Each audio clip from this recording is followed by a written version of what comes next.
ദക്ഷിണ ലബനിൽ വീണ്ടും ഇസ്രയേലിന്റെ സൈനിക നടപടി. റദ്വാൻ ഫോഴ്സ് എന്നറിയപ്പെടുന്ന ഹിസ്ബുള്ള സൈനിക വിഭാഗത്തിന്റെ പരിശീലന കേന്ദ്രത്തിലാണ് ആക്രമണമുണ്ടായത്. ഇസ്രയേലിനെതിരെ ആക്രമണത്തിന് പദ്ധതികൾ ഒരുക്കിയിരുന്ന നിർണായക കേന്ദ്രത്തിലായിരുന്നു ആക്രമണം. ഇസ്രയേൽ ലബനൻ വെടിനിർത്തൽ കരാറിലെ ധാരണകൾ ലംഘിച്ചതാണ് പരിശീലന കേന്ദ്രം പ്രവർത്തിച്ചതെന്നും ഇസ്രയേൽ പ്രതിരോധ സേന അറിയിച്ചു. വിവരങ്ങളുമായി ഐസൻ ജോസ് ചേരുകയാണ്. ഐസൻ, സമാധാനം പുലരാനുള്ള ചില ധാരണകളുണ്ടായിരുന്നു, നീക്കങ്ങളുണ്ടായിരുന്നു. ഇത് ലംഘിച്ചതുകൊണ്ടുള്ള ഒരു മറുപടി, കടുത്ത ആക്രമണം, ആ രീതിയിൽ തന്നെയാണോ ഇസ്രയേലിന്റെ വിശദീകരണം? തീർച്ചയായും സുരേഷ്, തുടർച്ചയായി ഇസ്രയേൽ ലബനനിൽ നടത്തുന്ന ആക്രമണങ്ങൾ, അതായത് ഈ അടുത്ത ദിവസങ്ങളിലെല്ലാം തന്നെ നടത്തുന്ന ആക്രമണങ്ങൾ നേരത്തെ ഉണ്ടായിരുന്ന ഒരു സമാധാന ധാരണയുടെ ഭാഗമായുള്ള ചില മാനദണ്ഡങ്ങൾ പാലിക്കാത്തതിൻ്റെ കൃത്യമായ ഒരു പ്രതിഷേധം തന്നെയാണ് എന്ന് നേരത്തെ തന്നെ വ്യക്തമാക്കിയിരുന്നു. ഇസ്രയേൽ പ്രതിരോധ സേന ഇക്കാര്യം വളരെ കൃത്യമായി തന്നെ അറിയിക്കുകയും ചെയ്തിരുന്നു. അതിൻ്റെ ഭാഗമായാണ് നേരത്തെ നമ്മൾ സൂചിപ്പിച്ചതുപോലെ ഹിസ്ബുള്ള, അതായത് ലബനൻ കേന്ദ്രീകരിച്ച് പ്രവർത്തിക്കുന്ന ഇസ്ലാമിക ഭീകര സംഘടനയായ ഇറാൻ്റെ പിന്തുണയോടെ പ്രവർത്തിക്കുന്ന ഈ ഇസ്ലാമിക ഭീകര സംഘടനയുടെ നിരായുധീകരണം നടത്തണം, അല്ലെങ്കിൽ അതിന് ആയുധങ്ങൾ ലഭ്യമാകുന്ന സാഹചര്യങ്ങൾ പൂർണ്ണമായും ഒഴിവാക്കുകയും നിരായുധീകരിക്കുകയും വേണമെന്നൊരാവശ്യം മുന്നോട്ട് വന്നത്.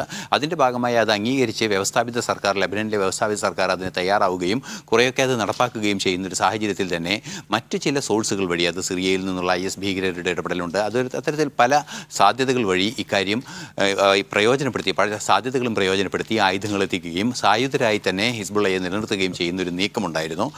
അത്തരത്തിൽ ലഭിച്ച ആയുധങ്ങളും അത്തരത്തിലുള്ള സായുധ സംവിധാനങ്ങൾ നിലനിർത്തുന്നതിൻ്റെ പരിശീലനത്തിൻ്റെയും ഭാഗമായാണ് ഈ റദ്വാൻ ഫോഴ്സിൻ്റെ, അതായത് ഈ ഹിസ്ബുള്ളയുമായി ബന്ധപ്പെട്ട് പ്രവർത്തിക്കുന്ന റദ്വാൻ ഫോഴ്സിൻ്റെ ആ പരിശീലനത്തിൻ്റെ ഭാഗമായി ആ പ്രദേശങ്ങളിലെല്ലാം തന്നെ കൃത്യമായ ചില നീക്കങ്ങൾ നടക്കുകയും ചെയ്തത്. ഇസ്രയേൽ സേന ഇത് കൃത്യമായി നിരീക്ഷിക്കുകയും അതിർത്തിക്ക് ഏതാണ്ട് 27ഓളം മൈൽ അടുത്ത് വെച്ച് തന്നെ ഉള്ള ഈ സംവിധാനത്തിന് നേരെ ശക്തമായ ആക്രമണം നടത്തുകയുമായിരുന്നു. വ്യോമാക്രമണവും അതുപോലെ തന്നെ ഷെല്ലാക്രമണവും എല്ലാം തന്നെ കൃത്യമായി നടത്തുകയും ചെയ്തു. അതായത് ഈ റദ്വാൻ ഫോഴ്സിൻ്റെ ആ കേന്ദ്രം പൂർണ്ണമായും തകർത്ത് നിരായുധീകരിക്കുക എന്ന നിലപാടിനെ അംഗീകരിക്കാതിരിക്കുന്ന ഹിസ്ബുള്ളയെ കൃത്യമായും നിയന്ത്രണത്തിലാക്കുക എന്നത് തന്നെയാണ് ലക്ഷ്യം. ആ സമ്മർദ്ദത്തിലൂടെ സ്വാഭാവികമായും നേരത്തെ നമുക്കറിയാവുന്നതാണ്, ഹമാസ് ഒട്ടൊക്കെ ഈ നിരായുധീകരണത്തിന് തയ്യാറായ ഒരു സാഹചര്യമുണ്ട്. സമാന രീതിയിലുള്ള ഒരു സമ്മർദ്ദത്തിലേക്ക് കൊണ്ടുപോയി നിരായുധീകരണം ഉറപ്പാക്കുക എന്നത് തന്നെയാണ് ലക്ഷ്യം. അതിനെ ലബനൻ സർക്കാരിനെയും അതുപോലെ തന്നെ മറ്റ് സംവിധാനങ്ങളെയും ശക്തമായി പ്രയോജനപ്പെടുത്തുക, ബോധ്യപ്പെടുത്തുക എന്ന നീക്കവും നടക്കുന്നുണ്ട്. ശക്തമായ ഒരു ആക്രമണം തന്നെയാണ് നടന്നത് എന്നാണ് മനസ്സിലാക്കാനും സാധിക്കുന്നത്. ലബനനിൽ ഇത്തരത്തിലുള്ള സംവിധാനങ്ങൾ ഇസ്രായേലിനെതിരെ പ്രവർത്തിക്കുന്നത് ഹമാസുമായുള്ള ഏറ്റുമുട്ടൽ നടന്നിരുന്ന കാലത്ത് വലിയ പ്രതിസന്ധികൾ സൃഷ്ടിച്ചിരുന്നു. അതുപോലെ തന്നെ യമനിലെ ഹൂതി വിമതരും വലിയ പ്രതിസന്ധികൾ സൃഷ്ടിച്ചിരുന്നു. ഈ സാഹചര്യങ്ങളെല്ലാം തന്നെ പരിശോധിച്ചാണ് ഇസ്രായേലിൻ്റെ സൈനിക നടപടി ലബനനിലെ ഈ ഹിസ്ബുള്ള കേന്ദ്രങ്ങൾക്കെതിരെ, പ്രത്യേകിച്ച് റദ്വാൻ ഫോഴ്സിനെതിരെ ശക്തമായി നടക്കുന്നത്.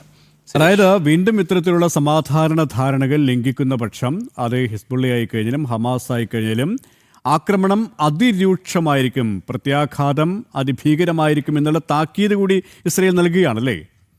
പ്രത്യാഘാതം അതീവ ഗൗരവമായിരിക്കുമെന്ന താക്കീത് തന്നെയാണ് ഓരോ ആക്രമണങ്ങളുടെ ഭാഗമായും ഇസ്രയേലിൻ്റെ ഭാഗത്തു നിന്നുണ്ടാകുന്നത്. നമുക്കറിയാവുന്നതാണ്, ഇത്തരത്തിൽ റദ്വാൻ ഫോഴ്സിൻ്റെ ഈ സൈനിക സംവിധാനം പ്രവർത്തനം ആരംഭിച്ച് ഏതാണ്ട് ഒരു മാസത്തോളമായിട്ടുണ്ട് എന്ന ചില സൂചനകളാണ് പുറത്തു വരുന്നത്.